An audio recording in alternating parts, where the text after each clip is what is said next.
Hello YouTube and welcome to Car Mechanical. Today I'm going to take you through how to fix rust and how to repaint it. I'm using my car as an example, which is a 1999 Audi A3. You can see the rust patch on it just there. I've ground it back. I didn't catch this on camera, but I've used a drill bit with a grinding tool to strip the paint off back down to metal, and I've taken that off across the panel.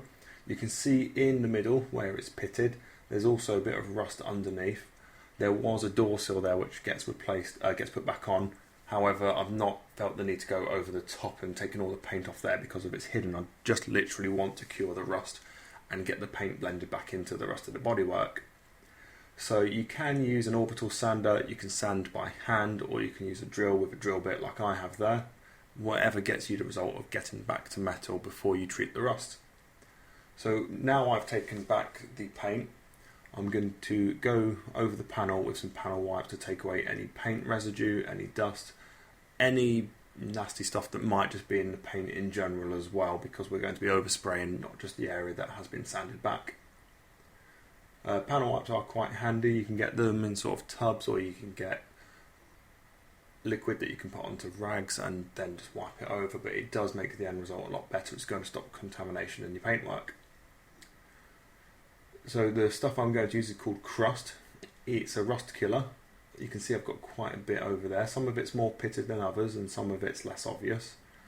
As you put crust on, it starts off blue and you leave it for about, I think 15 minutes up to half an hour, but I gave it a good amount of time to cure. And we'll come back in a second.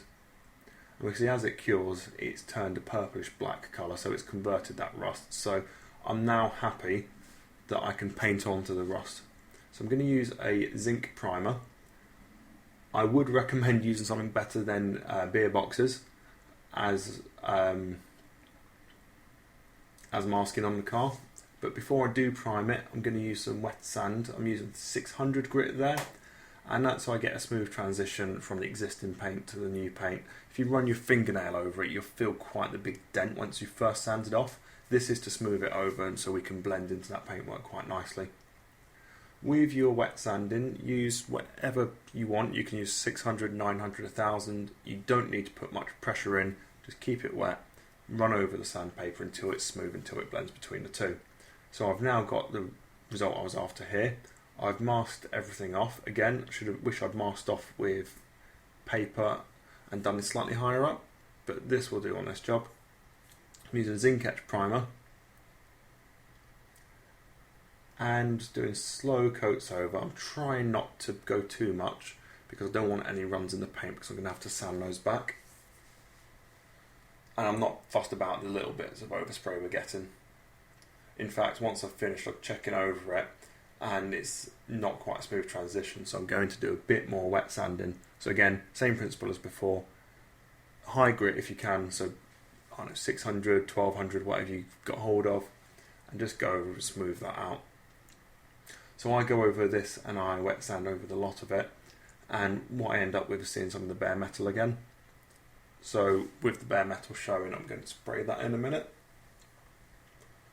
Also, you may want to sand if you have got any runs in the paint. Either take it all the way back so you've got no runs in there, because it's going to show your final part of work.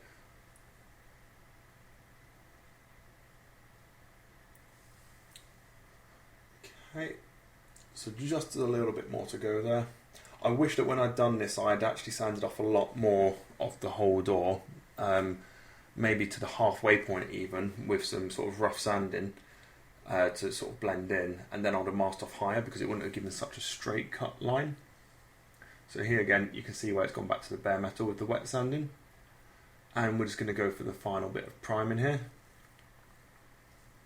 I've actually already done that, but you can see I've blended it a bit more. I took the masking a bit higher. Now that's all done, it's going to be time to put on the colour match paint. Really happy with the paint I used. I'll put a link to the site I buy this from for my Audi in England, but it's a perfect match to the paintwork that's already on there. I've bought colour match sticks before that really don't blend very well, but you can see as I'm putting the paint on that it's blending pretty nicely. In fact, near enough perfect. When you are spraying, make sure your paint is up to temperature. So if you need to put it in some hot water, but it needs to be about 15 degrees centigrade before you start to use it.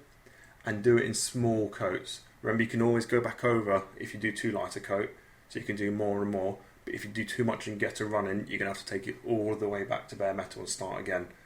Probably not what you want to be doing, so don't rush. If you have got a scrap area that you can go and do some test painting with first, go and do it. Find some wood and just get it so as you putting the paint on, you're getting just the right amount out to cover it, but not enough to make runs.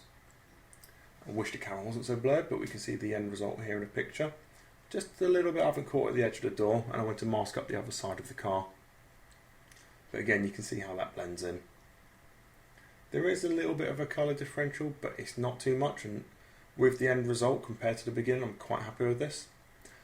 I haven't covered lacquering in this video because I've not done it on the car. The whole car probably needs lacquering, so at some point in the future that will feature into my list of to do. But I'm quite happy with the end result there. I hope this has helped you. If you would like to see further videos, please subscribe, and if you have any questions, please leave them in the comments box below.